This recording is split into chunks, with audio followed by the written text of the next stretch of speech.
I'd like to call to order the regular governing board meeting of the Jefferson Elementary School District for October 9th, 2019. May I please get members present? Shaquille Ali, Here. Marie Brizuela, Here. Maybelle Monio is not present, Manufo Leah Inga Anuai, Here. Clayton Koo. Here. Next is the Pledge of Allegiance. I think there's some students who's going to lead us tonight. Please rise for the Pledge of Allegiance and put your right hand over your heart.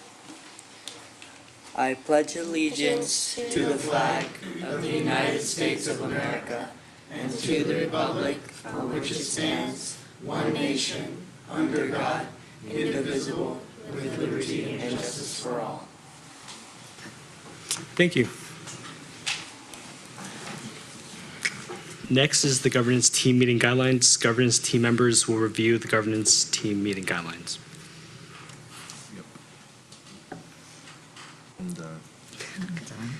Next is the approve of the agenda. I move that we approve the agenda. I'll second the motion. First and second, all those in favor say aye. Aye. Next is public hearing. 6A, public hearing to review and approve a resolution on the district's sufficiency of pupil textbooks. The governing board of the Jefferson Elementary School District will hear public comments on the resolution stating sufficiency of textbook and instructional materials at every school for the 2019-2020 school year is consistent with their alignment to state content standards and most recent adoption cycle. I'm going to open the public hearing at 7:04 p.m. Are there any speaker cards on this item? Seeing none, I will close the public hearing at 7:04 p.m. Next is special presentation under 7A, after-school sports program updates. JESD after-school sports coordinators Susan Ruboy and Renee Tanaka-Sano report on the 2018-2019 programs that have served middle school students across the Jefferson Elementary School District schools and plans for 2019-2020 after-school programs. Good evening. Hello. Hi. So I'm Susan Roboy, and I have been a teacher in this district. This is my 27th year. And many of those years prior to the first budget cut for sports, I coached for many years. And I'm just really happy to have the sports program back. I teach 7th grade PE, and I also do our restorative justice elective. And I'm Renee Tanaka. I've been teaching here in the district for 7 years. I teach 7th and 8th grade social studies, and we've coached for a few years together, mostly volleyball. So first and foremost, we just want to say thank you for supporting our after-school programs. Susan and I are both products of public schools, and specifically public schools that had really thriving, vibrant after-school sports. We both participated in those programs, so we know firsthand the benefits that our students and ourselves kind of got from after-school sports. So the students are going to speak probably more eloquently about these things, but just to, as from a coaching and an athletic director kind of perspective, we firmly believe in all the positive things that sports offer. And as it says, developing athletic skills, a lot of our students go on to play high school sports, and it gives a really great foundation for that. And as we all know, those of us who played sports or had children that played sports, there's so many benefits beyond the court and the field, and sportsmanship, leadership, teamwork, builds self-confidence, and then something we like to emphasize is the way you lose as well as the way you win. So we have pretty high standards.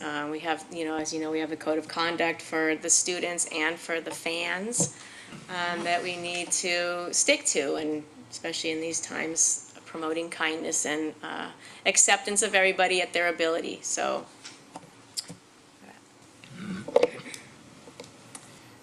we are going into our second year as the athletic coordinator, so we just want to kind of give you an overview of what we did last year. So last year at our 4 middle schools, we continued the same 5 sports that we had in years past. So that's boys and girls volleyball, boys and girls soccer, and then co-ed track and field. We kind of estimated over the course of last year at our 4 middle school sites that about 500 students participated kind of collectively across those 5 sports.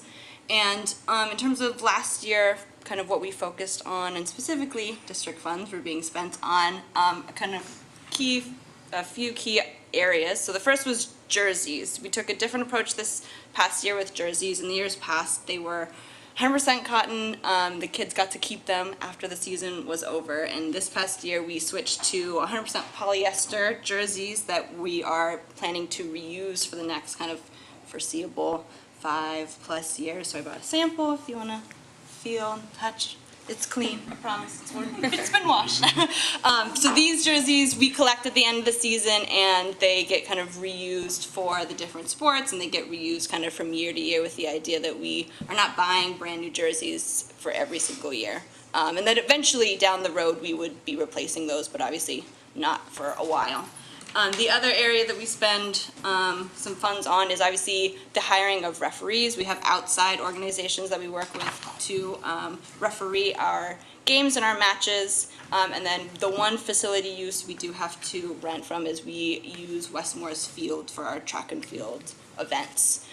For every championship team that wins for their sport, except for track and field, we buy medals for the team to commemorate them winning. And then we do occasionally kind of buy and update some sports equipment that is specifically for the after-school programs. But that's kind of not as consistent. It's just kind of on a need basis based on the site.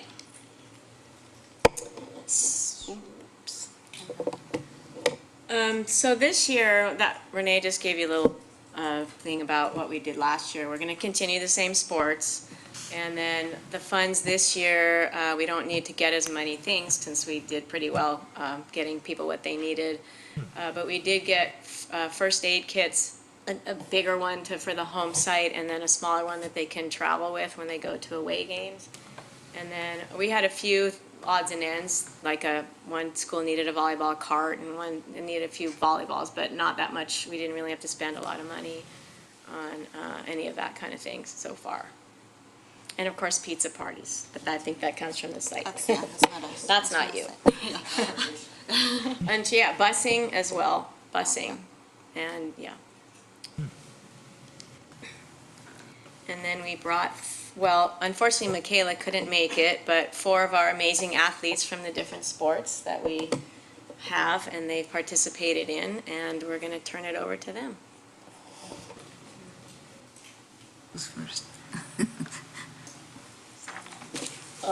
My name is Apollo Betts from TRP Middle School. I'm in 8th grade, and I have been playing volleyball for 2 years.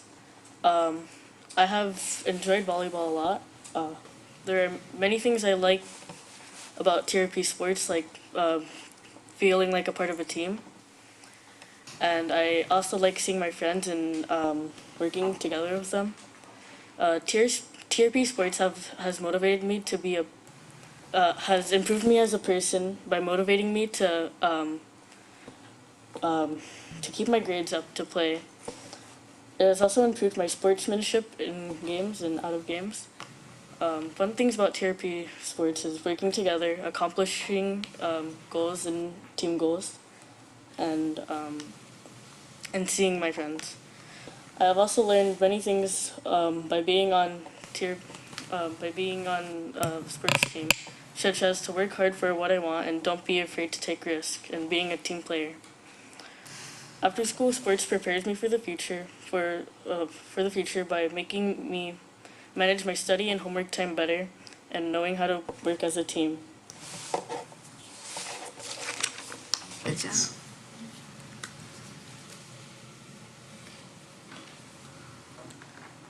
Hello, everybody. My name is Jewel Ashley Kamasura, and I'm a 7th grader at TRP.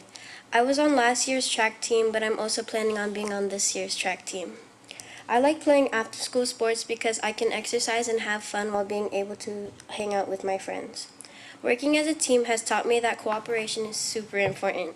For example, if you're doing relays and you don't work together and communicate, you might get confused, might not understand what to do, or might not understand who to run to. It's helped me improve on my communication skills. Good communication skills have carried on to other parts of my life. It's helped me become confident to pursue other sports and other activities. This will help me later on in life because I won't be as nervous when it comes to speaking to new people. I'd like to thank the board for funding after-school sports because it gives me an opportunity to do something I really love after school. Thank you. Good job.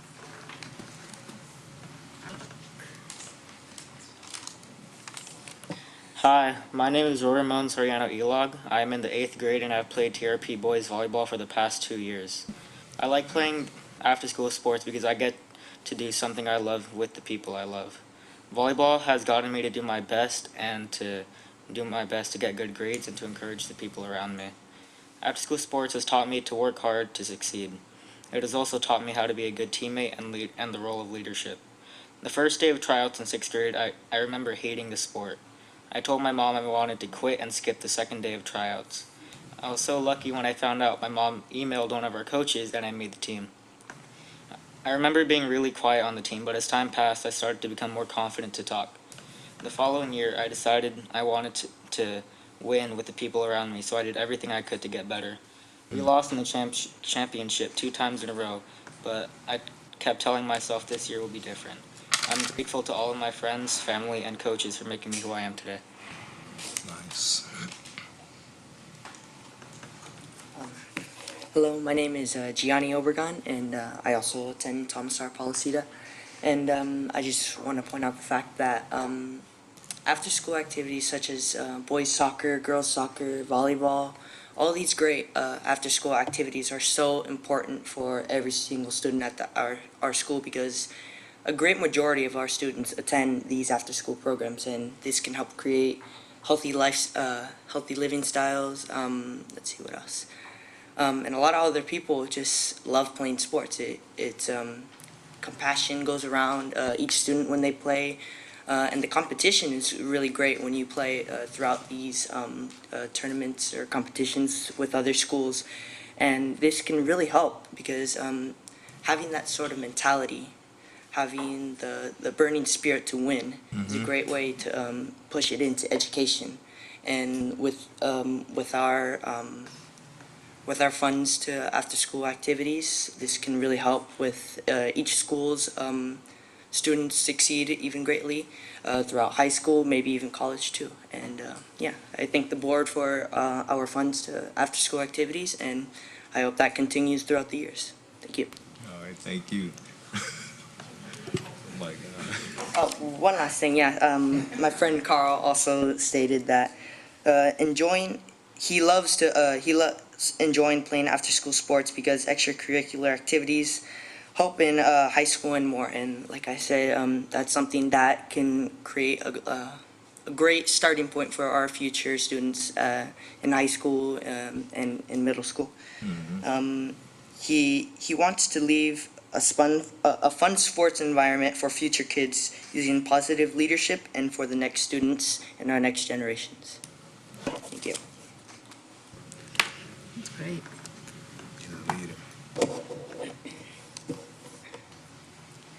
So we thank you for inviting us to speak and share with you our sports program and invite you to come to any of our games. We're still in the middle of girls volleyball.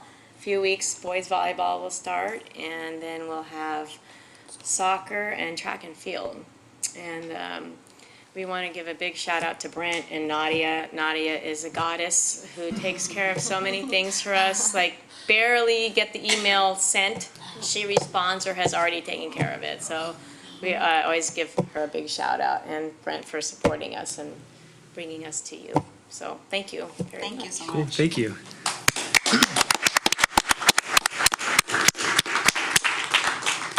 Any comments from my fellow members?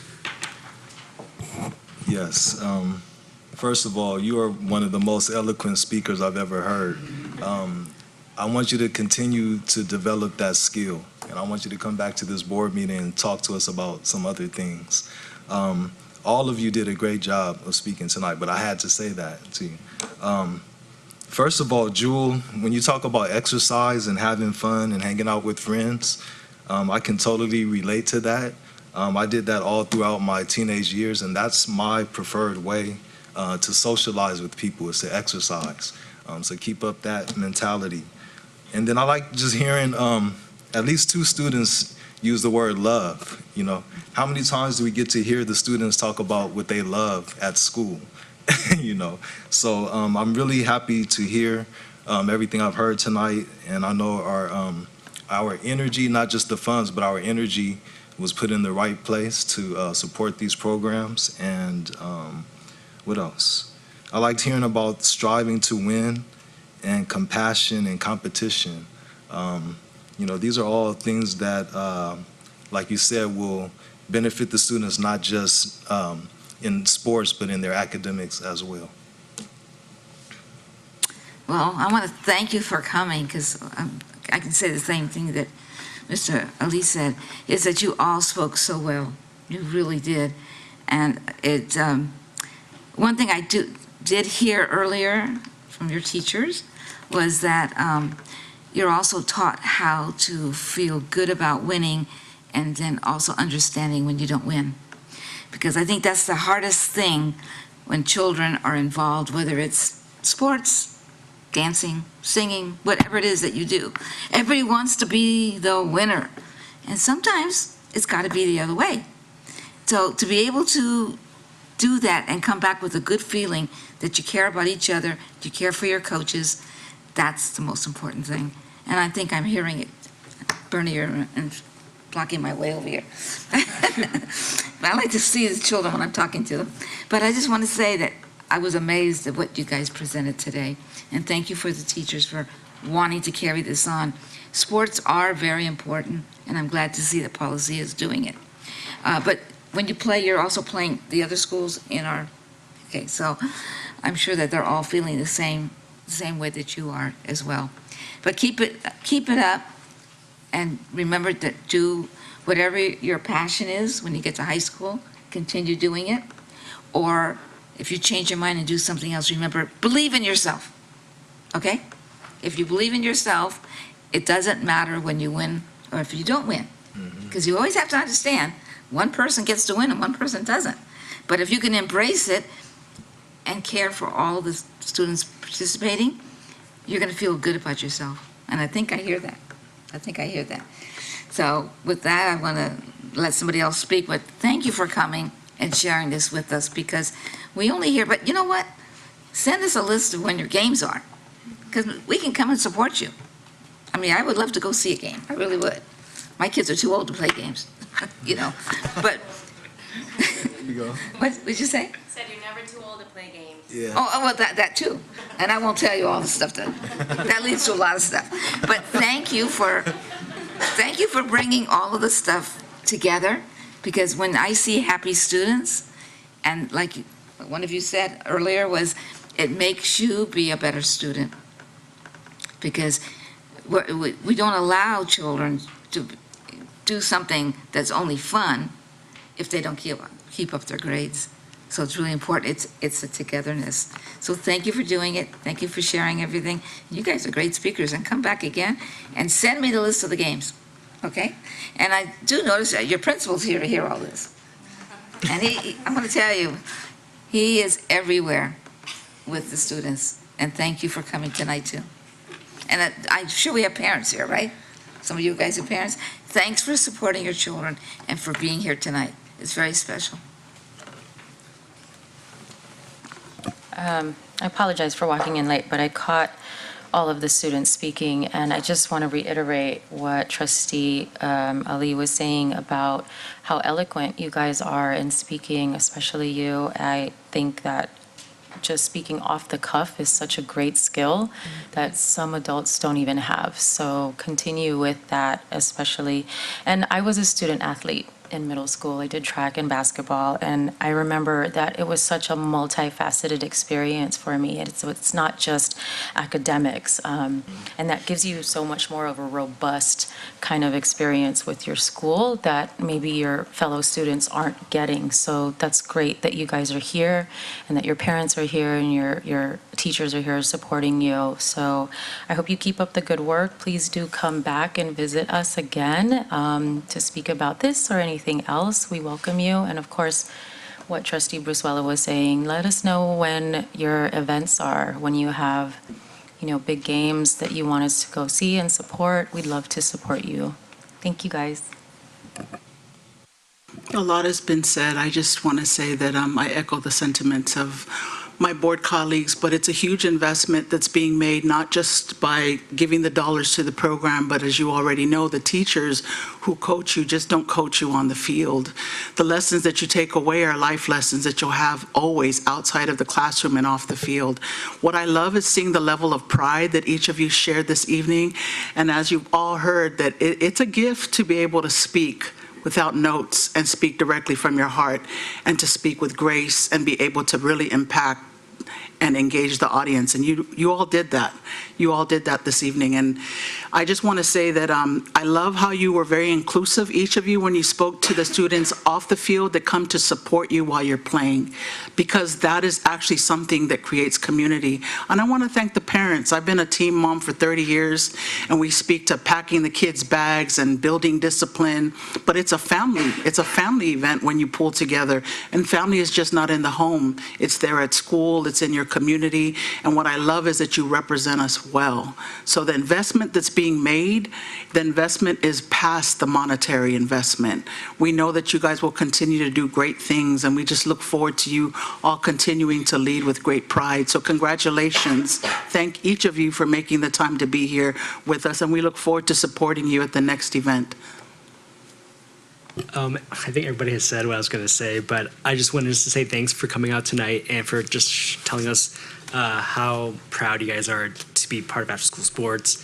And I just also want to extend a thanks to everybody behind the scenes who makes all that possible, because without them, none of this would be possible at all. So before you guys head out, we have a couple certificates for you guys. Just thank you guys for all you guys you do. So I'll pass it along to my fellow board members. They could present it to you guys tonight.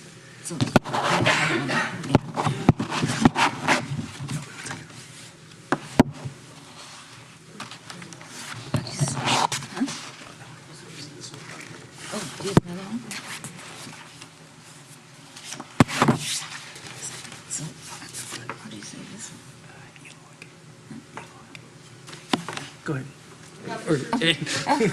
Certificate of appreciation for Jewel Ashley Kamasura.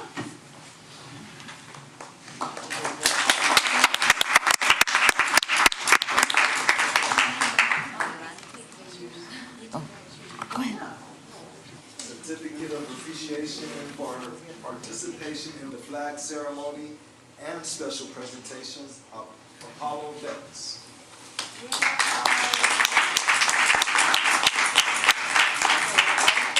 Miss Shirley, can we get a quick photo?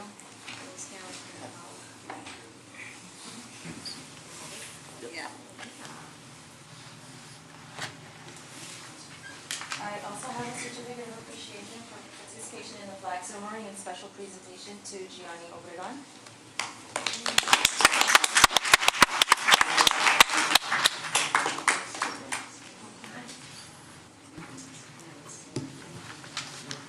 So I also have a certificate of appreciation for participating in the flag ceremony as well as a special presentation today.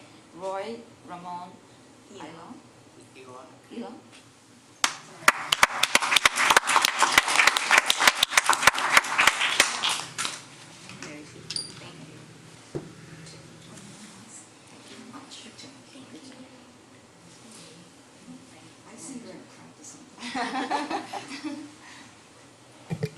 Thank you again so much, and please join me in giving them a round of applause one more time.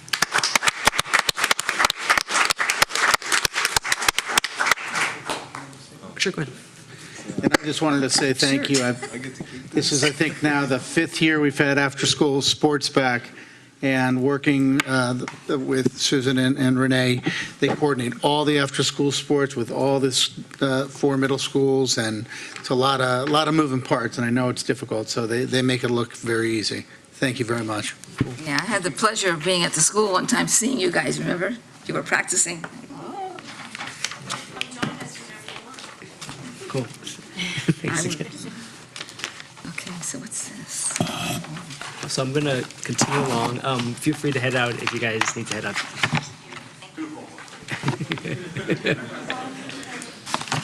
That was a good way to say it. Oh, There yeah. you go. Positive reinforcement. Next item is item 8, communications, board member acknowledgement and commendations. I'll start from my left. I just have an announcement, because I know when we come to the end, not everyone's always here. And I just wanted to say that on November 18th, we have the virtual town hall with the state superintendent, and it will be about building the Teachers of Color pipeline. And I know that this is something that we've been talking about here in our district, aligning that with that movement with ethnic studies. So those are the two things that will be discussed on November 18th, and I'll be sure to share that information with our superintendent so that it could be shared out. But other than that, I just continue to wish our district the best and good health, with the flu season being wicked of hitting certain areas of I know in my family, and just kind of being a merry-go-round. I just hope that you guys continue to stay healthy and be able to do what you do every day. So thank you. I just wanted to actually acknowledge our special education department. I was able to visit a school, JFK, with Superintendent Vidales and really see what's going on from the ground level. And I wanted to commend the special ed department and especially the staff at JFK for the work that they do. It's hard work. It's not easy by any means, and it's a lot of things to deal with. So I just wanted to make sure that we acknowledge that I acknowledge that, and that and it's honorable work, and that it's very much appreciated. That's all. I don't really have anything else to bring to the table other than everybody, my email, everything went belly up. My computer froze. So don't send me any emails because I can't get them right now. But hopefully we'll be able to correct that soon. So if I don't answer you, that's because I'm not getting it. It died, completely dead. Anyway, that's it. Okay. Pass. No. I was just gonna make a note that October is Bullying Prevention Month, and I know that there's a lot of effort across our schools, as well as across the county, across the state, and the country to make sure that bullying has no place in our schools, in our community. So I just wanted to raise awareness about that, and that if people want to find more information, there's a ton of resources out there. There's another one from the government, stopbullying.gov, as ways for people to find resources on how students as well as people in the community can actually help to make a difference in stopping bullying every day. Next is item 8B, correspondence and superintendent comments. Thank you, Mr. Koo, and thank you again to the student athletes and our directors of after-school program. It was very inspiring. I did want to draw your attention, it should be in your mail folder if you haven't seen it. The County Office of Education did just send us their approval of our local control accountability plan and their approval of our budget. And something that we wait for every year, and this year they came a bit later, but it was approved. So just want to draw your attention to that. That's the only correspondence of note that I've received in the last few weeks. Thank you. Next is item 8C, persons wishing to address the board. This portion of the agenda is available for individuals to comment on or address the board on any issue that is under the board's jurisdiction and not on the agenda. The maximum time allowed for any speaker is usually 2 minutes. Are there any speaker cards on this item? No. Okay. So I will continue moving on then. Next is item 9, under general functions, consent agenda. The administration recommends approval of the start items on the rest of tonight's agenda.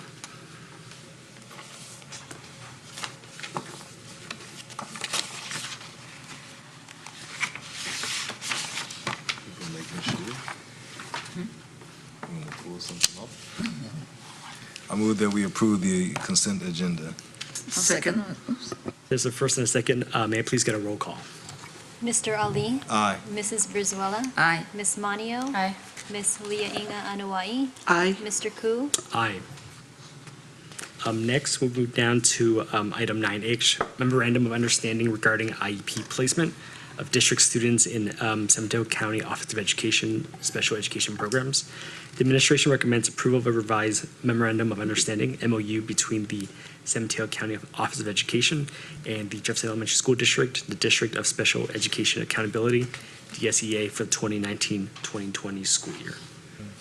Yes, this is just a renewal of an MOU that we have with our County Office of Education. As has been mentioned several times before, we have many students who are served outside of our district program and are served by the County Office of Education, Special Education, and this just defines the terms and the ways that we work to get that job done. I have a question.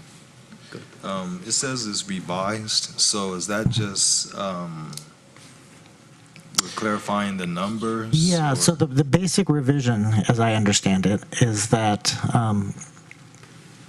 we are now working with the County Office of Education as we would with any other contractor that provides services for our students, where we still remain the District of Special Education Accountability. I believe in the past that was shared more with county office staff and may have caused some blurred lines, and so we've just, the revision is that the district remains the accountable party, making sure that timelines are met, making sure the services are provided, making sure that the students get served. All right, thank you. Any other comments or questions from board members? If not, I will entertain a motion on this item.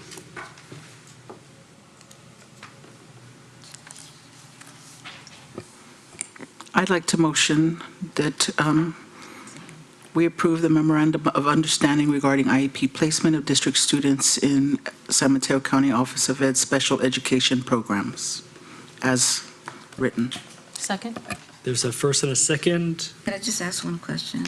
Is there a fee on this? It's the fees for the service of that the students receive, yes. Okay, so that has nothing to do with our voting on it? No, no. This is just describing the rules of how we play, I think. Okay, how we work maybe instead of play. Okay, because generally speaking, we have a figure of how much something is costing, so I just was wondering if it was left off. Yeah, no, this does not include, this is not the contract for service, just how we work together. Okay. So Okay, so, there's a first and a second. All those in favor say aye. aye. Aye. That's unanimous. Next is item 9I, Special Education Committee update. The Special Education Committee will update the board on topics covered in the first meeting and projected outcomes on supporting students and staff with mainstreaming, including topics for future meetings.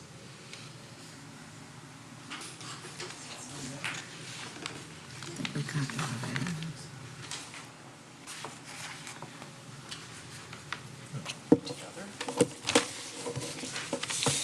Certainly. Good evening. Good evening. Good evening, board Good evening. members. Paul Hagan, President of American Federation of Teachers 3267. I'm going to, excuse me, I'm going to lead off the performance tonight with just a little bit of kind of background on how we got to where we are at this point. Let me refer to the written word. A few years back, our locals negotiating team was surprised when we began reviewing responses to the annual pre-negotiation survey that we send out to our members. We were surprised by the number of teachers who wrote about concerns they had relating to the increasing number of SPED students who are being mainstreamed and fully included in general ed classrooms. James Adams and Sandy McCulloch visited one of our following negotiating sessions and explained the state's concerns that many districts, ours included, were not moving a large enough portion of our special ed population into general ed classrooms, kind of paraphrasing there. Yeah. Summarizing. James and Sandy also came to a CFT membership meeting to share information and to answer questions that many of us had. Some of the questions were really difficult to answer, so more research was needed. Suspense. I'm going to just quote a little bit from a recently published report from CFT called Special Education in Turmoil. It's enlightening, and this is just some of the things that we've learned. A statewide task force, produced a report in 2015 titled One System, Reforming Education to Serve All Students, that generally promotes a full inclusion model for students with disabilities and a long list of major reforms and redesigns to school funding and special education requirements.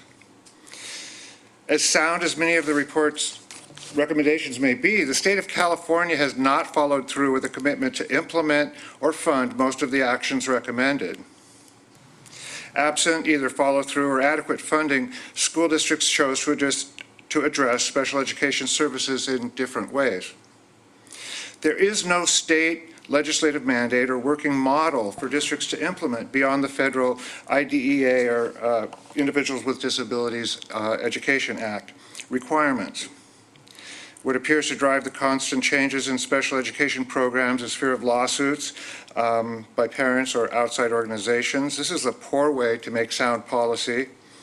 It is purely reactive, lacks a working model or adequate funding, and risks poor outcomes for both special ed students and general ed students. Many of the problems result from underfunding of education broadly. I think that's something we all know and understand. And most significantly, from lack of funding for IDEA mandates. Adequate funding can solve many, but not all of the problems identified. It would also be extremely helpful to have best practice models and for full inclusion districts and successful co-teaching practices. And this is really important, really essential part of this is that districts are asked to meet certain standards, to do certain things, but here in special ed, I was shocked that there are no best practices provided to districts in how to provide these services. From the state. From the state, excuse me, yes. Here at Jeff Al, we realized that successfully making the needed changes was going to require collaboration. And collaboration requires committees. We all know that. The negotiating team asked that a committee be formed through negotiations and tied to our contract because we believe that contract agreements signify the parties' agreements, commitment to the agreements and the process and the outcomes. You all agreed, so here we are. That's my part of how we got here and kind of summarizing some of the major problems that we're confronting in our district and other districts as well. Yeah, so welcome to every other people in the audience here tonight who are also in the committee. Not everyone, you could advance that for us, please, Maria, if you'd like to. You could advance the slide for me if you can. Oh, you have it, I don't have that, sorry.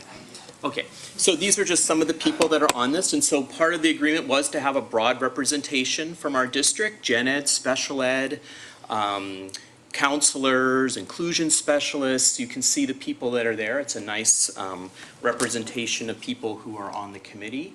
We also have district office and other people that can support, school site administrators. And then this is something that has gone out, but we met on the 23rd, and I don't know if you expected it. I mean, we really sat together and communicated in a way that was really powerful. People who are frustrated, people who want to help kids but don't know what to do sometimes, and we're all just trying to figure out how to work together. And it was an idea that, oh, you care about me and I care about you, and I don't have all the answers in special ed and you don't have all the answers in gen ed, and it became really a conversation that if we continue to think about us versus them, district office versus administrators, or administrators versus teachers, or if we talk like that in ways, it doesn't really solve our problem. right? It doesn't help us to move forward. And Dr. Joyner was really great in facilitating the meeting for us, and that really helped us to feel safe and to have some conversations about what's next. And so the committee really got together and started thinking about, okay, we put here feelings, frustrations, brainstorming about what to do next. That was really nice. And the goals started to come out about some themes. And these are the themes that came out. We got to learn how to communicate better.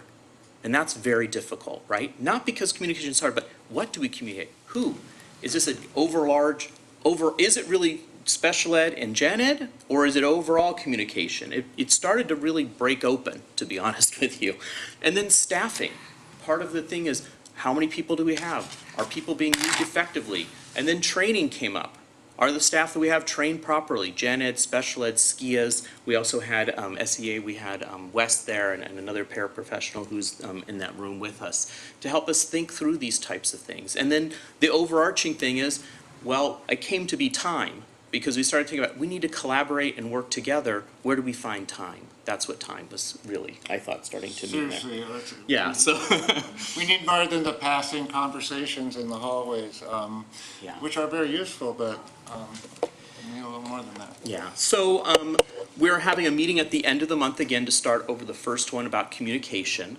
The team got together to start thinking about communication, and we quickly realized it's a Pandora's box.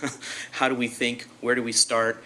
We're probably going to have to meet again or have some other types of ways to be able to pool things together, because we don't want to shortchange anything. This is going to be an ongoing process. And as Mr. Hagan was saying, you know, the state is telling us to do certain things, and yes, we have research, we have university professors, we have articles to help us about best practices, but it really is going to be up to us, which is powerful in some ways and scary as heck in other ways, right?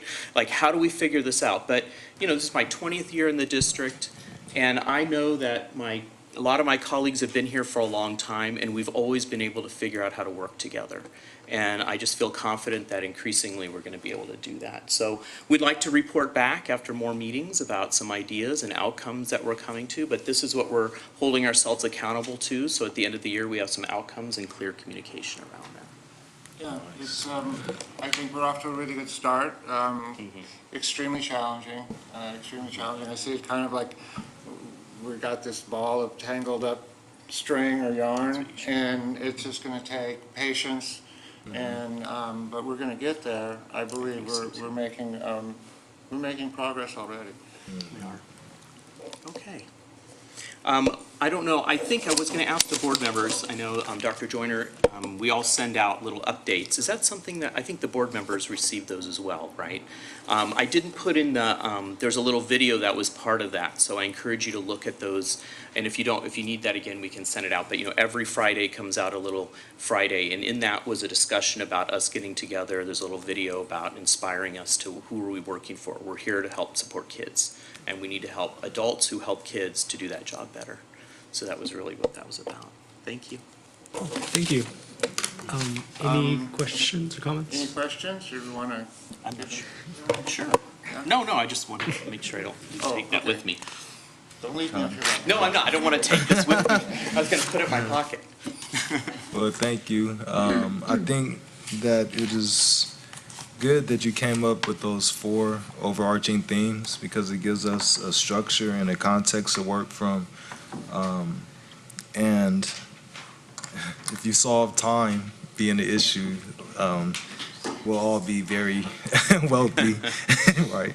So, but anyway, I just think that, like you said, it would take time to heal, and that I just really want to remind us that we're never going to fix everything, just like we're not going to fix the students, but we have to figure out the best ways to work together, just like you said.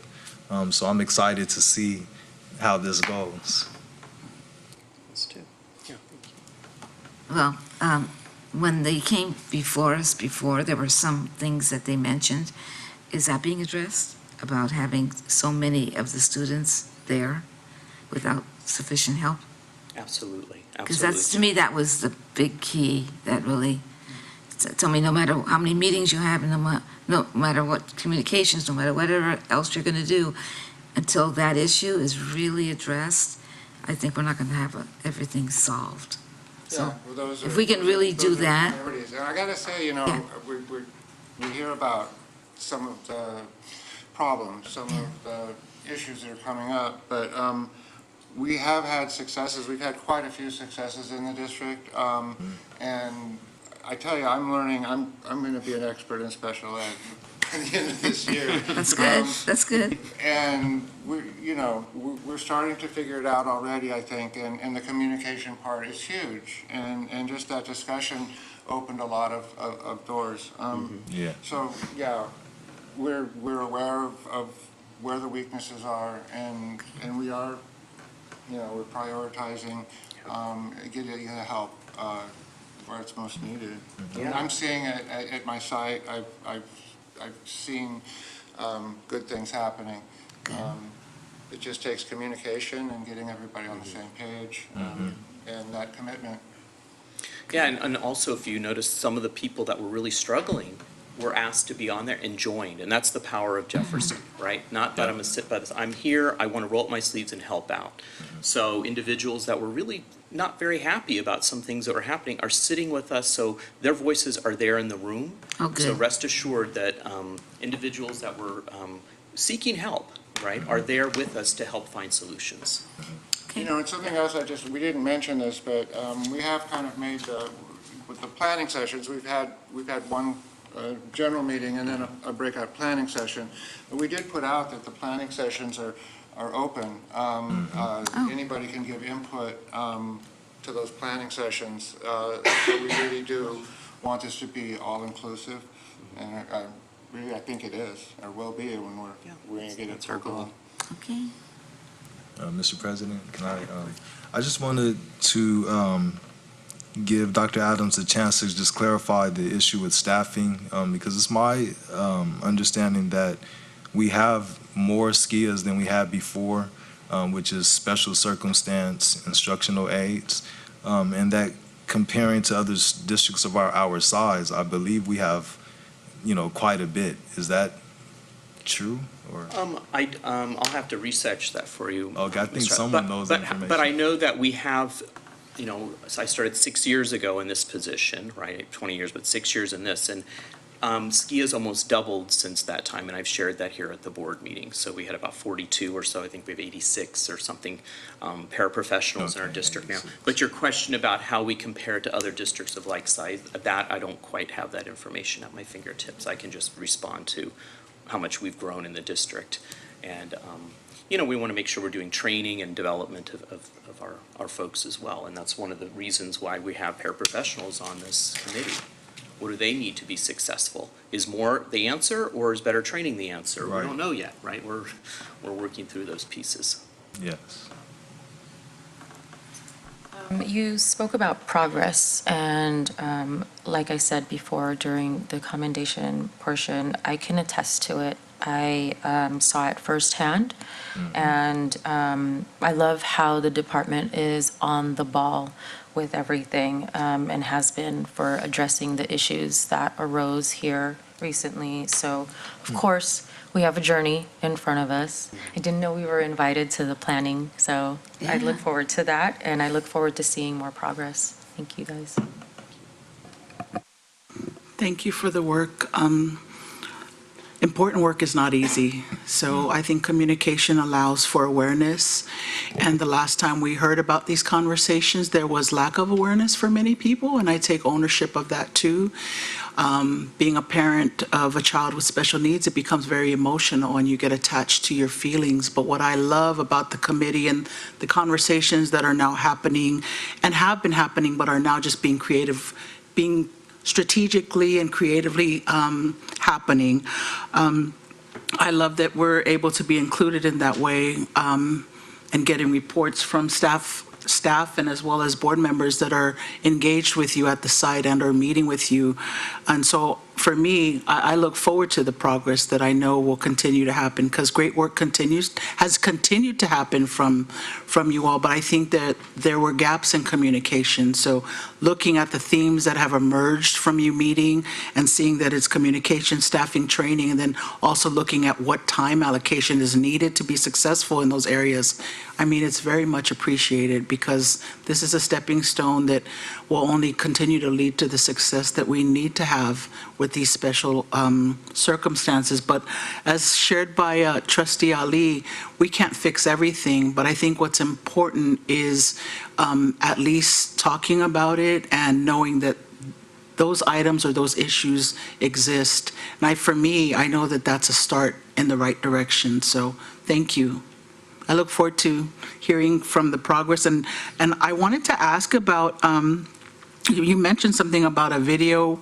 Is that something you guys produce regularly? I didn't catch. No, sorry, it was just an inspiring video that was Yeah. added into that, but when I put this up here, that wasn't attached to it, but you can see that as part of the weekly thing. It was a video that was shared at the, yeah, it was, you in the Friday thing, it was in there, and then we shared it at the meeting as well, like, why are we here? We're here to support kids.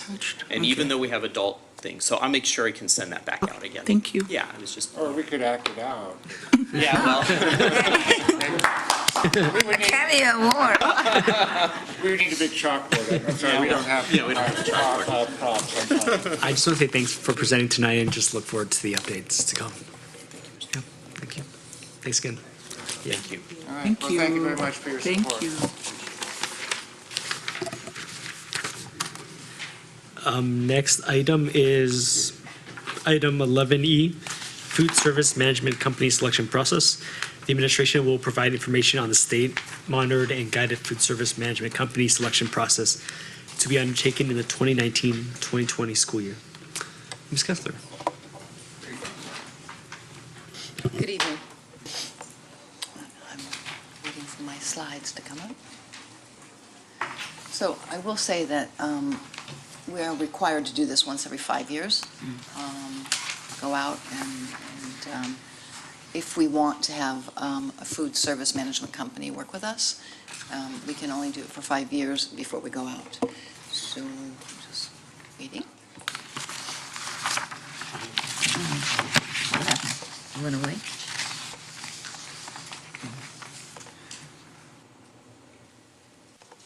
There, yay. All right. So we're in business here. So I thought what I would do is basically kind of tell you what a food service management company does for us, and then what we do, and then we can go from there. So let's start out with the food service. Well, first let's say what we actually do, what we did last year. In 1819, we served breakfast at 14 sites, 106,000. And there's the daily average. Lunches at 15 sites, 538,000 rounded. And the supper program, which has been very successful at 12 sites at 167,000 meals. And then that's almost 810,000 meals. And that plus there's a la carte and then also district-wide catering that we do with the food service department. So this just kind of gives you an idea of the magnitude of what we're doing. When you say district-wide catering, could you explain that. specify with that or clarify? Okay, so it's offered Yeah. district-wide if somebody is putting on an in-service, or it might be an in-service at a site. When we have that, the COLMA Student Awards catered by Food Service Department and other staff development and such. All right, thanks. And if you would like that, you can order too. It doesn't have to stay in the district. Oh, nice. Okay, so first let's start out with what the food service management company does for the district. Well, they do consulting work and a lot of nutritional analysis and product ingredients, which are then placed on the website so that the nurses and other families, parents can access. It's available to the public, as well as help our program be efficient in the implementation and training and ongoing modifications of the program and support for it. And also the food safety standards, as you know, the health department is like on us at all times, and the training and the recalls of different products, making sure we're on that. Procurement process and compliance. Now, that's a really, really big one. The procurement is a very difficult process to do and be compliant all the time, because you literally have to go out for everything. They have anything that's above what's called a micro purchase, which is called a small purchase, is from 10,000 to 250,000 now, and that you have to do a full out RFP and get multiple bids and such. If it's under $10,000, it's not much easier, actually. Pretty much anything under $10,000, you either have to get 3 bids to purchase something. You have to at least try for 3, and kind of document that, and come back with at least 2, and go with the lower bidder for a box of pencils, basically. Or you can offer your purchases to different local companies and rotate throughout the year. And by the end of the year, you're supposed to have an equal amount purchased from all these different companies. And so that is the micro purchase. It's a lot of work. It requires a lot of staff to do this. And you have to document this all, because we do get audited. We were audited last year. The audit basically started in the fall and only just now ended. So, and it takes so many employee hours to work with them, accommodate them, answer questions, the same questions over and over and over again. I myself replied with emails, probably 6 or 7, for the same thing, saying the same thing, and them asking for some more summary and then greater. It's very difficult to please them in the audits. So we have to have documentation for all this. So that's a really big thing. And then just simply complying with the code and regulations of the USD and the California as well, both state and federal. And then audit expertise and support. So these are like the consulting management things that they help us with. But they also help us with operations. And so for operations, they are creating the breakfast, lunch, and supper menus that are compliant with the USDA requirements, as well as the dietary restrictions that we need to accommodate for students who require these kind of, who have restrictions in their diets. And we have to provide those foods too. And all those have to also be compliant with types of foods we serve, the calories that are minimum and maximum calories, maximum sodium, maximum fats, all these different things, and sugars and such. Ordering all of the foods and the serving supplies, as well as foods from the USDA commodities, which we use. Ordering third-party processing. So in other words, we don't take on any raw meats. If we get raw meats from the USDA, or if they're coming to us as commodities, or if they're coming to us through vendors of the FSMC, they need to be processed prior to us receiving them. So like raw chicken, raw beef will go to a third party to process them, to make like beef crumble, like ground up beef crumble, or beef strips, or chicken nuggets, or cheese might be, which is, we can get that straight, but it might be put into a quesadilla form for us ahead of time, and other things like that. So that's done as well. Inventory, they manage the inventory of both the foods and the serving supplies. I say serving supplies because we have other supplies that are our work supplies, our office supplies. They don't have anything to do with that. It's for serving of food. And they have to ensure that we have all the product that we need on a daily basis. That we don't run out of the cheese we might need, or the beans we might need, that they are there and ready for our use. And then additionally, they're responsible for making payment for all this food.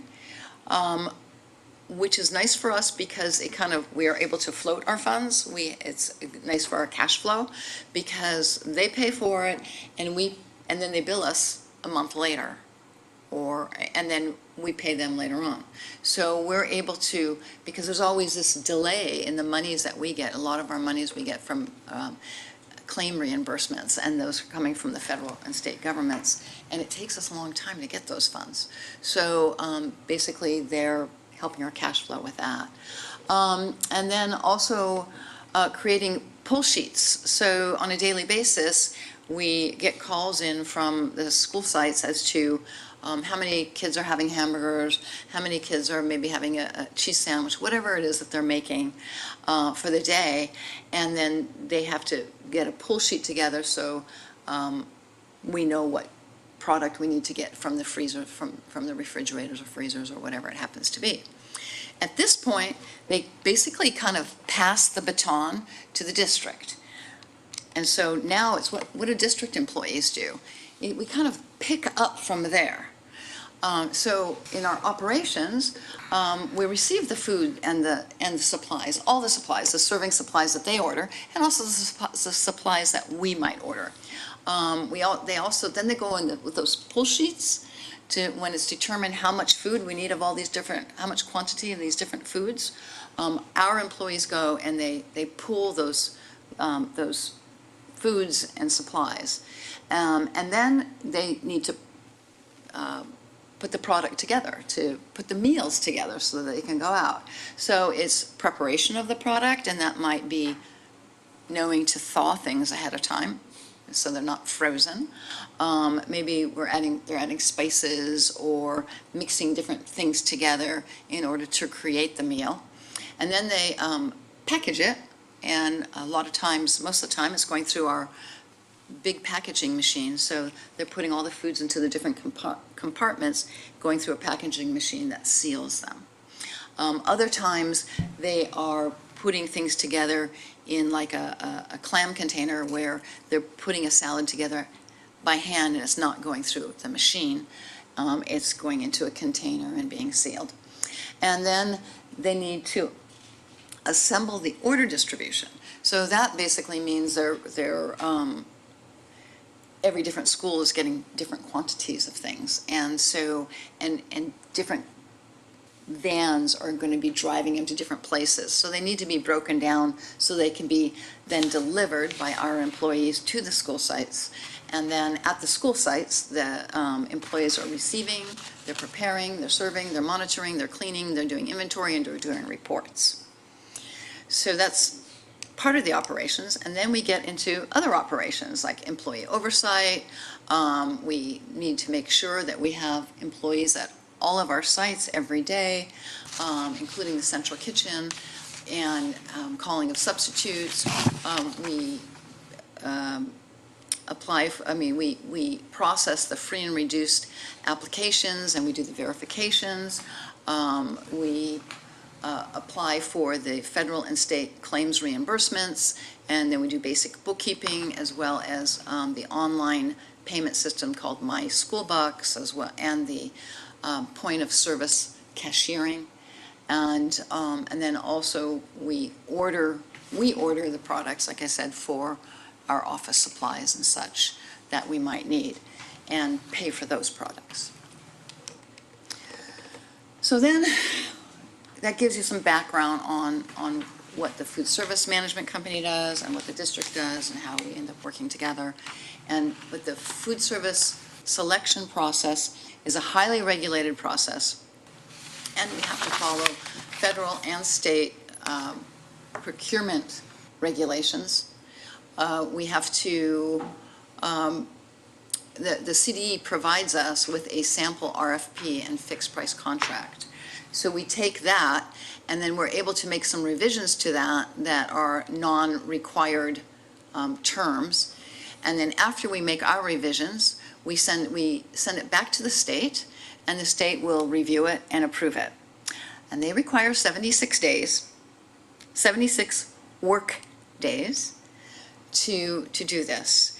Now, they may not need that many days, but this is what they're telling, actually, this is what they actually said as a minimum, but the odds are, especially this year, I think we're going to get it back earlier. Last year, they had a lot of different, a lot of districts that were with their 5 years, and they had to apply more than they expect to get this year.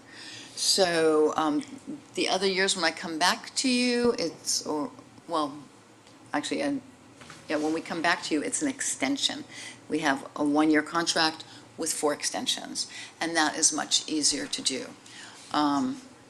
So anyway, that's 76 days, and hopefully it won't take them that long, but our plan is to assume that it's going to take them that long, and we can adjust accordingly. All right, so the process also, once the state approves it, we're able to publish the RFP and contract, and so we'll directly solicit companies that we feel would be interested, and then we'll also advertise, and the advertisement is required, and we have to follow the compliance for that. The FSMC, they are required to respond to the district with food service management assistance as it is described in the scope of work that is provided in the RFP's fixed price contract. Now, this is the area where we have control. We put in that portion, what we want, what we're looking for. If we want to serve Kobe beef, that's where we put it, okay? And then that's where they determine the price that they're going to put down for us, what they're going to charge us. If we say we want all our commodities used, which is what we have said, because our commodities save us $200,000 a year, and if we don't use them, then we end up paying $200,000 a year more for the same foods elsewhere. And so there's different levels we can put into the RFP that we want only fresh fruit, or we can say only fresh fruit and canned fruit that is only in the natural juices. We can do different things like that. So that's where we can determine what we're asking them to bid on. And like currently right now, we use only 100% beef with no fillers. And we have other things, I can't remember them all, but lots of other stuff that's... Do we have no high fructose corn syrup? Yeah, Okay. yeah. But mind you, even if there is the high fructose corn syrup, which we don't use, I think most of it is in natural juices. But if it did come that way, the calorie content and the carb content would have to still meet the our requirements. Okay. So it's just that we can still kind of get better, still healthier foods without that the added sugars. And then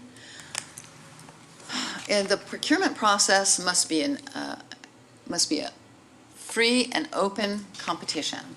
We have to provide maximum free and open competition, and part of that is that a food service management company should not contact district staff or board members to lobby for or against any potential providers, or they may risk disqualification because it's not considered open, free, and fair. So it continues. What the food service management company needs to show us evidence of is their experience, their ability, and their financial standing necessary to fulfill their scope of work for the district. And the district has to measure this evidence here by scoring the proposals using a point system. And that point system will rank the proposals from highest to lowest. Cost must be weighed higher than any other criteria. That is not, we have no choice there. It has to be the highest. Or the state, and the state has done this to some districts, where they did all criteria even, like 20%, 20, 20, 20. And when they were done, they made them go back and rebid. So this is the timeline that I put together based on what we need to do, and also the state's 76 days.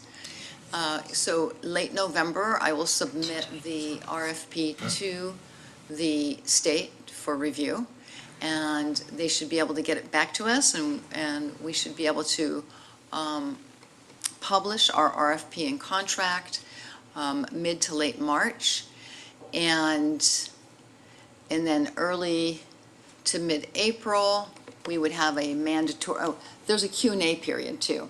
Oh, it's down below, sorry.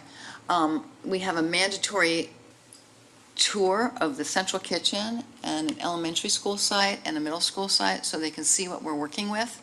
Because we're working with a central kitchen that, in order to get the quantity of food out that we need to get out, we have to use that packing machine for the majority of our product. Putting them all manually together is not something that we can do a lot of.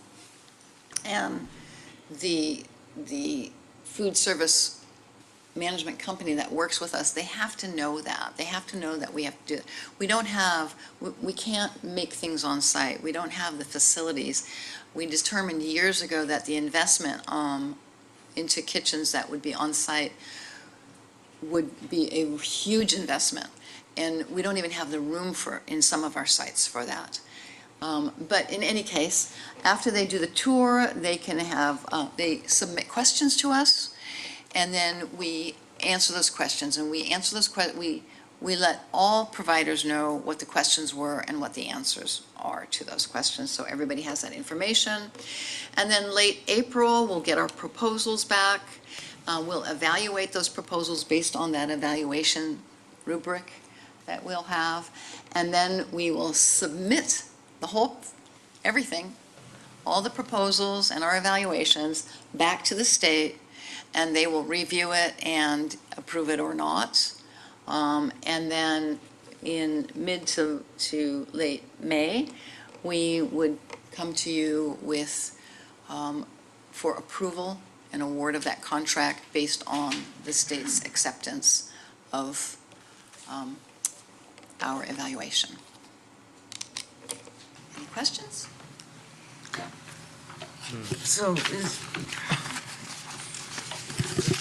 has been way, the food service management company selection process, what does that cost us? My time. No, But- I mean, is there an, There's a if fee there's to an it? No. agency that does this? No, I do it.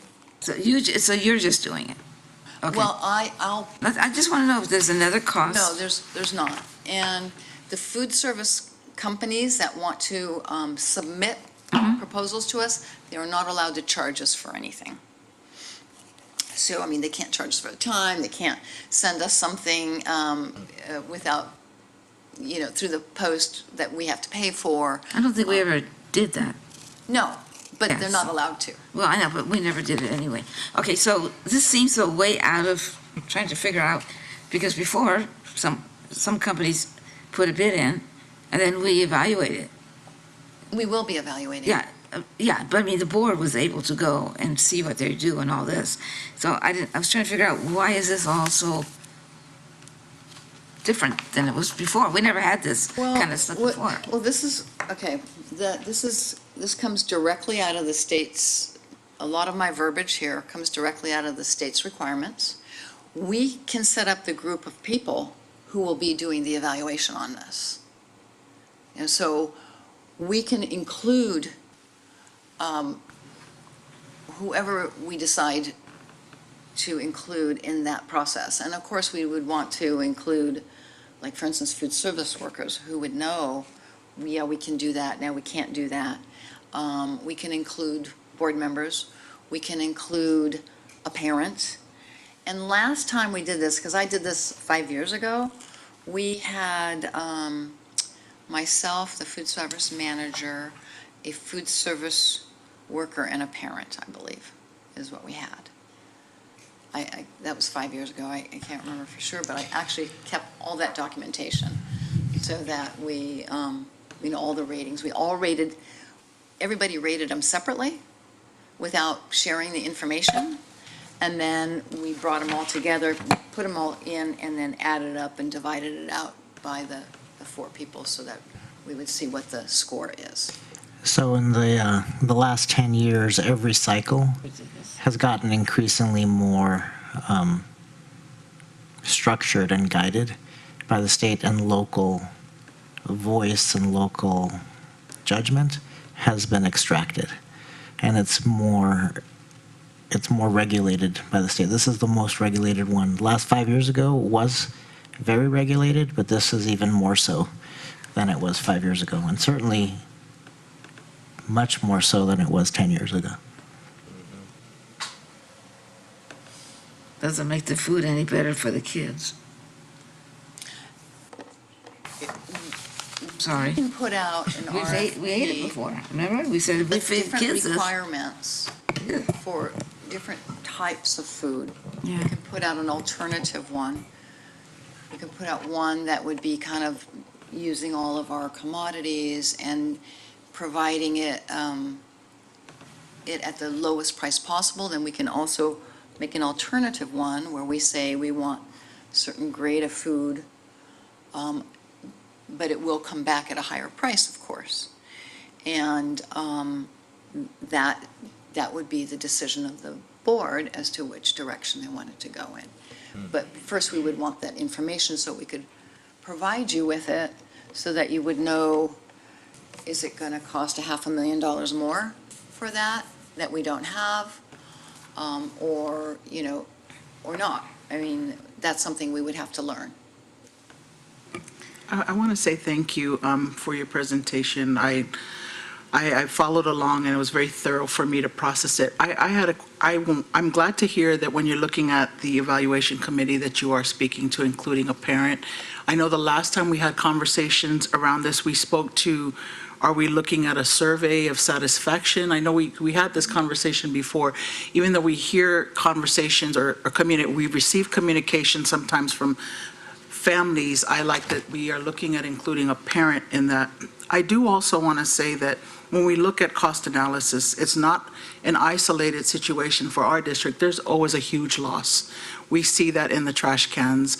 You put stuff on the share table. We already know these kids, for a variety of reasons, don't eat. They're rushing out to play or whatever it is. But what I would like to say, and I know that CDE looks at it, you have here, cost must be weighted higher than any other criteria. But I know that we can also look at appealing to CDE in making the argument that if we find food that we know that is of better quality, that of course that may look on the front end to be more expensive, but we know that they're going to eat, to me, we're saving. Because if we're already going with the lower price, they're already chucking it. They're just not eating it. But and the reason why I say that is because I have been advocating for that personally as a parent. I'm like, why are you asking my kids to eat this food when we don't like it? And I'm speaking to saving money and making sure that the kids eat it. I would like for us to be able to visit that process and have those conversations. I mean, I know it's not the norm, but I think that we can step out of the norm because we are losing a lot of money by them not eating it at all. And I did have a question with regards to, so is this going to be a brand-new contract, or are we having this where we are no longer doing any more extensions? This is a brand-new contract. Okay. I'd like to speak to clarify something for you. When the CDE says price must be have the highest ranking, what they're meaning is in evaluating from one firm to the next, what price they are offering us for this food. What price they are offering it for this food. Right. Now, this food costs 50% more than this food. We can still take it, but the one that's the lowest price has to get that has to have a highest ranking that portion of the evaluation has to be highest ranked. But we don't have to take the very lowest price of the food that we've chosen not to serve. We'd prefer to, if we want the lowest price of the Kobe beef, we can do that. It's just instead of being maybe $1.70 per lunch meal, it's going to be $8 per lunch meal that we pay them. But if we want to take that, it's just that if somebody else is charging $10 for that same Kobe beef, that they're not going to get as high of a ranking for that price part. Yeah. But then there's also, there's their experience, and there's other things that are weighted in that. Didn't we have an issue before about some of the products that we get, we have to receive from is it the state? It's commodities from USDA. Yeah. So that means some of the stuff that we wouldn't feed our own kids, they want us to give that to the students in our district, and that we don't have control over that. So there was a time when you guys brought food to us so we could taste it. I hate to say, but we did not enjoy that meal, but we are expecting our children to, in our district, to eat something that we don't want to eat. So I want to be sure that what we're doing, for instance, that last provider we had, they said it would always be fresh fruit. And I go there and it was out of a can. It was canned food. It was not fresh fruit. So I want to make sure everything looks good on paper, but when we see what the real product is, I don't agree with just going along with it just because we have free and reduced lunches. I think all kids, no matter who they are, should get the good quality food. That's it. Thank you. I said what I said. I just wanted to say, Ms. Kessler, thank you for this, because I always had questions about our selection process, and please be patient. I actually have several questions for you. Sure. When do we need to have the RFP ready to be on time? End of November. End of November. Who develops the RFP and the fixed price contract? Person that's going to make sure it's all together and that everything is answered, and that it is a proper RFP. As for what we want to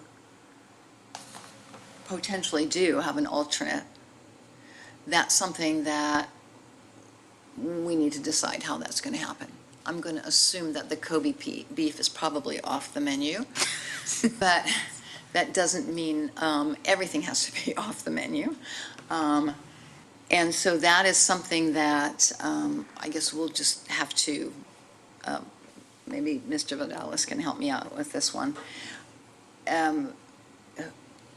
kind of come together with and determine, so that I'm not just determining alone what grade of food we're interested in. Yeah, we do have a board meeting in November 13th, I believe, that we could come and say, here are the revisions that the district has recommended that we include in our RFP. There's a lot that we can't revise, but the sections that we can, here's what we're going to recommend that we include. The board can look at it and see if you have other suggestions and if they can be made. So we can put our input into that. Into this, yeah, into that small the fixed part. priced contract portion of it? Not the language of the fixed price contract, but what is it that we need? Like, we will for sure put in there, we need you to produce the food in a central kitchen location, because that's what we have. So we don't want to get bids from providers that require decentralized kitchens at every school site, because that's not what we have. So we need to make sure that we include those things into the RFP. I'd like to request to be a part of the selection process. You said that there was a group, a parent, a board member, and a staff. So I think we could, when we get to that part, the board would need to appoint you to that. Okay. That would be, if the board wanted to have a board member on that committee. It makes sense because I'm on the wellness committee. Yeah, you're a parent, you're a wellness, you hold many hats, so, yes. And if a company was interested, who do we direct them to? To you, Ms. Kessler? We would directly solicit them. Yeah, Is that- so they can let Ms. Kessler know they're interested in receiving it when it is ready, and then by directly solicit, she would then tell them, it's ready, here's where it is, you can find it here.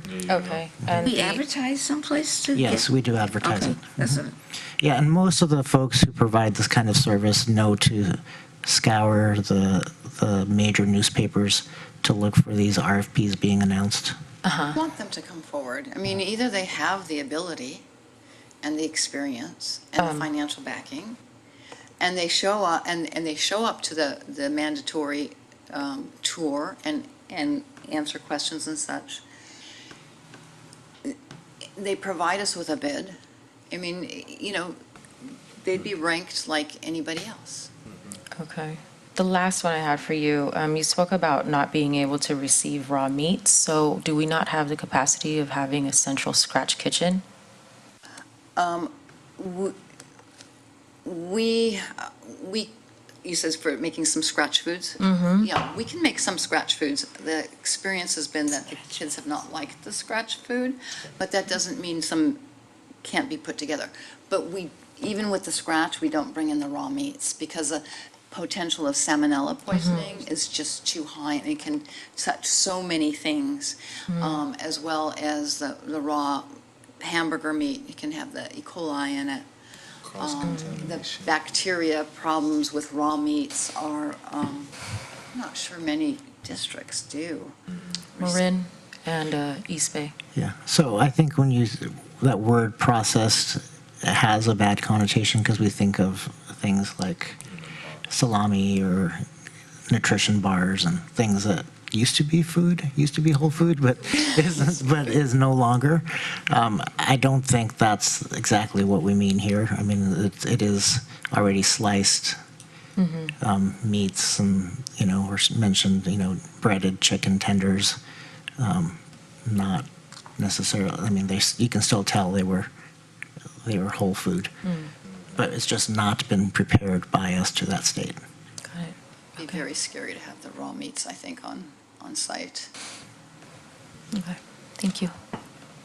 Just had one request. When the RFP is to be evaluated and we get to certain stages, probably in this late April stage, I wanted to ask if we could get the numbers of what our loss looks like so that we can be able to have a better, be able to compare the loss versus something we'd see in an increase in price when we have different or potential candidates that would be interested in being part of the RFP. Could we see those numbers then?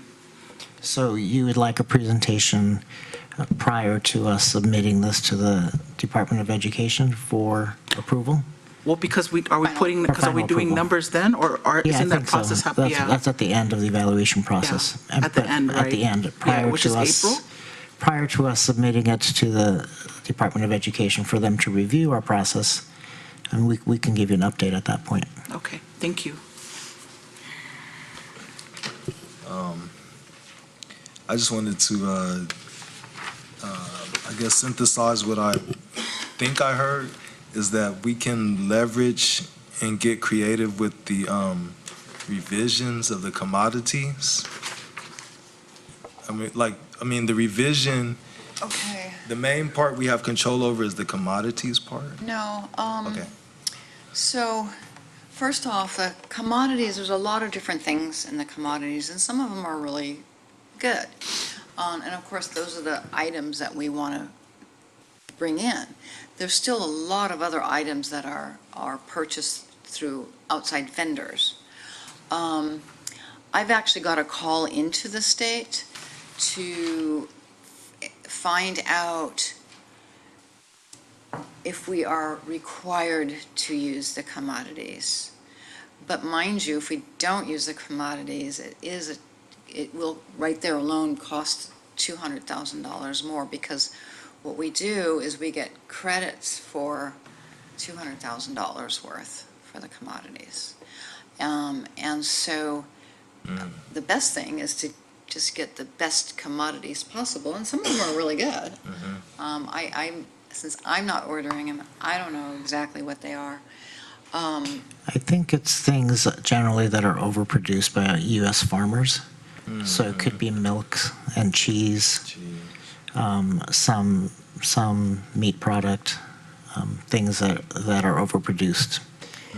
So there was part of when I was going through these many pages of what the state has provided, one of the things that it said that the meat and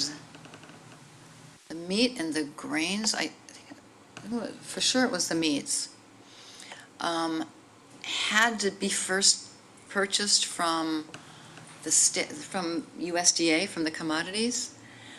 And I'm going to, before we could purchase from outside vendors, and I'm going to guess the reason why is this, I'm just guessing, that the federal government is probably subsidizing them, buying them, because there's an overproduction, and wants to sell them to, or, give them, because we recognize the revenues and we recognize the expenditures, but it's a $200,000 amount for us. Okay. They want us to get it from them because they're buying it from the same, some of them from the same producers as the vendors are buying it from. Yeah. But they're trying to keep these farmers or ranchers in business, so they're paying them, and they've got these stocks of chicken and meat and some other things that they're saying we have to buy from them first before we can buy from outsiders. Okay, so I guess what I'm asking is, for when we buy the commodities, do we have to buy the lowest cost of each commodity? No, it's whatever they're offering. We just take whatever. Yeah, I guess you have to do it early on, because I think that everybody just kind of puts their orders in for the year way ahead of time. I know that this was years ago. I'm not exactly sure how it is now. And you don't want to run out of the stuff that you really want. Okay.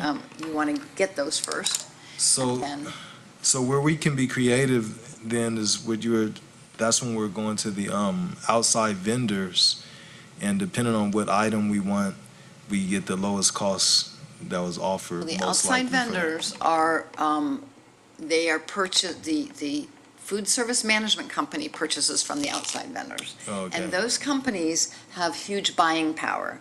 Because if we went to an outside company and did it ourselves, if we didn't use a food service company, we'd be buying, like 50 pounds of this, all right, 20 pounds of I that. got you.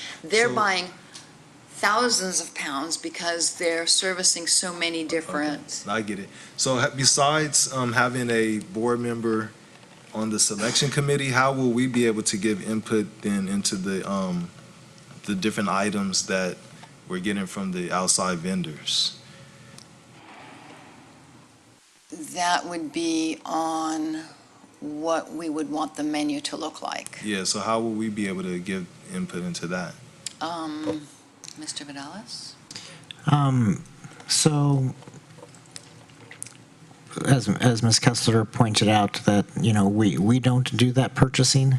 That's why we have a food service management company to do that. Because if we didn't have a food service management company, as some districts are regretting, they do not.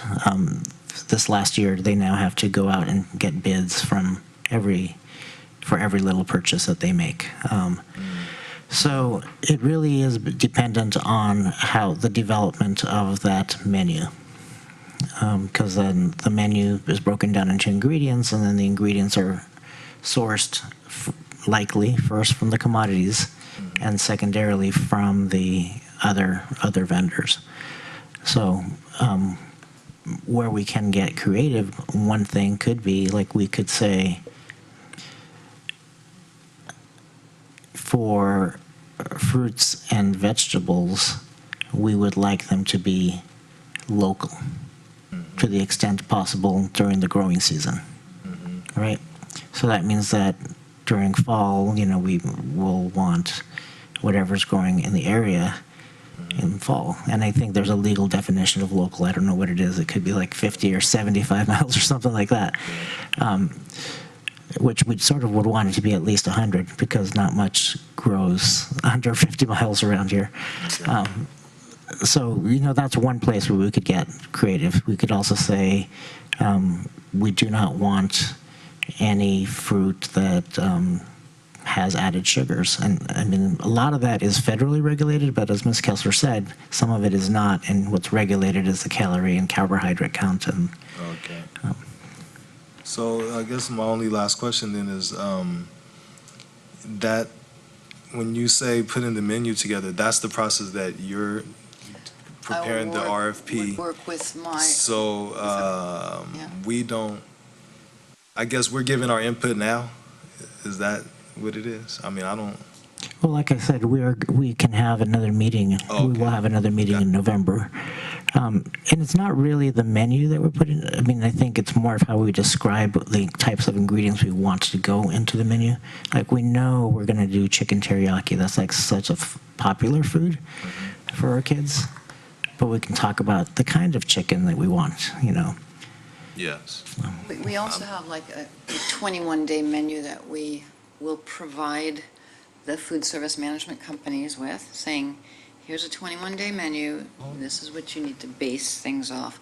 We can also have a more defined thing as, like I said, only canned fruits that are natural juices, and otherwise only Canned fresh fruit is fruits, canned food. or fresh vegetables to the maximum possible. One of the things we have to remember too, though, is if we do have a higher standard and we end up bringing foods to the students that they don't want to eat, we still have to pay that higher price, because that's the price per meal we're going to be paying. And so if we go, wow, they actually like this better, or just as much, and instead of paying $1.70, we're paying $2.10, we're still going to be paying the $2.10. Thank you. Any other questions? So none of this is really, we're not looking for a company right now. For the 2021 year, yes, we are. But But it not, takes, all of this is just free something? I'm on it. I have to be on it like This is big just time. describing the process. The board requested a presentation on what the process is like to select a company, so this is just an overview. So I just have to agree that if we're not furnishing the food that's good, that the kids will eat, then we're wasting money, and also it's not very healthy for the kids. So if they're going to be throwing things in the garbage, which they do now, then or it's food that none of us so far, at least at one time when we got served it, bleh. If we don't want to eat it, we sure don't want the kids to eat it. So how do we get beyond that? It just because it's the price? Or what is it that we can do, that we can allow the children to have something good to eat? That's all I care about. Some of it is like, for instance, like the whole wheat things. I think the difficulty that we face is that there aren't a lot of vendors that are always NSLP, I shouldn't say compliant, but compliant doesn't always equate to quality, Exactly. unfortunately. And then and quality varies by opinion. And I think that we have to be mindful that the reality that we are in, there aren't a lot of NSLP vendors that they may have, by opinion or popular demand, they may have great food, but when you look at their track record, doesn't mean they're compliant. So we, as board members, have to do due diligence and allow the administrators to give us that information, and the information basically that's all laid out here, if they have a good track record, if they're stable. I mean, those are other areas that we have to base our decision on. Unfortunately, it's not always just the food. It's also making sure that they are a company that's in good standing. So I just want to put that out there, because that's why I appreciate this share, that you're breaking it down for us so that we can make a more informed decision when you actually complete the draft and we move forward in the process. But I think it's unfortunate that we're in this predicament. So as she has mentioned, and Trustee Manio, if we find vendors that we think that are credible and that we should be referring, we should definitely then encourage them to be involved in the process. I think that's how we can contribute to it. But I do remember when we got the other companies that we've had employed, or that we had a contract with, they promise you one thing, but what they give you is not the same thing. So I just want to make sure that we're giving the children what is good to eat and not cheating on it, because that's what happens. So if the kids aren't going to eat it, then we're throwing our money away. So I don't know. I move that we move on to another I agree with you. topic. So all It's not an this, action item, we but haven't, This we is not haven't an action gotten. item, so as soon as the board president says, let's move Okay. on, we do. thank you so much for Would the you like to take presentation. this back, because it doesn't tell me anything. Next is item 14, Board Policies, Administrative Regulations, May 2019 CSBA Board Policy Revisions, second reading. The board will review and revise Board Policy Administrative Regulations for May 2019 CSBA Board Policy Revisions as stated in a second reading. Any comments? If not, I will entertain a motion on this item. As I always say, I know that this is one of President Ku's favorite parts of the agenda and responsibilities as a board trustee. So I motion that, if there's no further discussion, which I don't think there's further discussion, that we approve the board policies and administrative regulations from May 2019 and our CSBA board policy based on the second reading. First and second, all those in favor say aye. Aye. Aye.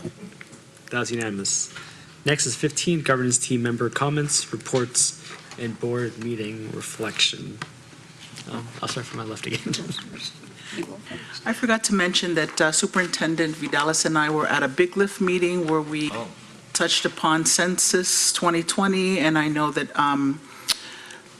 our county superintendent will be sharing with Superintendent Vidalis what that will look like as far as curriculum and implementation, and encouraging our families and staff and just our community to be involved in the upcoming census. I'm happy that I'm on the county's committee. I said it that day, and we continue to say it, that I think that each of us as community members need to do our part in ensuring that we support those who may not feel comfortable to be counted. And when we speak to census, I look at census as making invisible visible. I say that all the time, because working with families that are hard to count, they won't come out, they don't feel comfortable. So as trusted messengers, it's our job to make sure that we make them feel comfortable to be a part of the process. We have 2 congressional seats on the line. May not mean much to people. I'm a Democrat, but unfortunately, I don't know, the process has not felt comfortable for me all the time. But I just really want to encourage our communities, and as a person of color, I know that this means a lot to me. And it may not be understood by many of the families that we try to engage in these conversations, but I share the census with everyone because it really does make a difference. But if we're not talking about it, it's going to be an afterthought. So I do appreciate the time that we were able to attend the meeting. Census meetings are happening every month. I will continue to share information that I receive, but I know that Superintendent Vidalis also is a part of those conversations, and I'm sure that he will also share out. But thank you, and wishing you all a great rest of the week. I'm not going to go on this. I do want to just say that I've had the opportunity to see and witness how other school boards and districts operate within our county. Not going to say exactly who, but it definitely made me feel way more appreciative of this district. And I know it seems like I'm biased because, it's the home team, but I love the energy that our board members have and the compassion that we bring to the district, our staff and our administrators, and the structure that we have here. It makes us very functional and very equipped to address issues quickly and thoroughly. So I just wanted to say that I love our district and I'm happy to be a part of it. Thank you. Glad to have you. Okay, so I don't have a whole lot to say. I think we did a lot tonight, a lot of talking. I'd like to say something of what you said too. I think we do have a board that works well together, which I'm happy about, and that means a whole lot.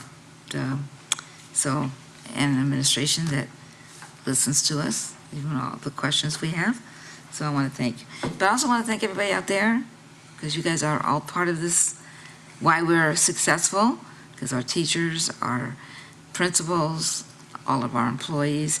It's for all of you that makes us look good too. If we didn't have all of you there doing your jobs, we wouldn't look as good as we try to look here. So I want to thank everybody for that, for bringing that up. Thanks. Good evening. First of all, I want to say it was great to see the union president and director of special ed present together, and they're still sitting together.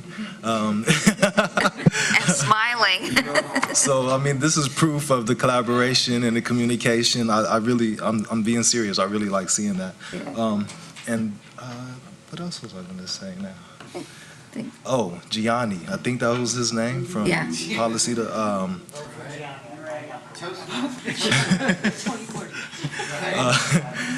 I was really impressed by him speaking, like you said, off the cuff. He looked us in our eyes while he was speaking, and I don't know, I was really inspired by him this evening. So it's just one of the perks that we get by sitting up here and doing this job. So with that, thanks, as well as Ms. Brizuela said, for all of you that came out tonight. I guess I'll just keep it brief. I thought we will listen actively and communicate openly. I thought we did that tonight. Next is 16 persons wishing to address the board on closed session items. Are there any speaker cards on that item? If not, then I will convene to closed session. We'll take a 5-minute recess before convening. Thanks again.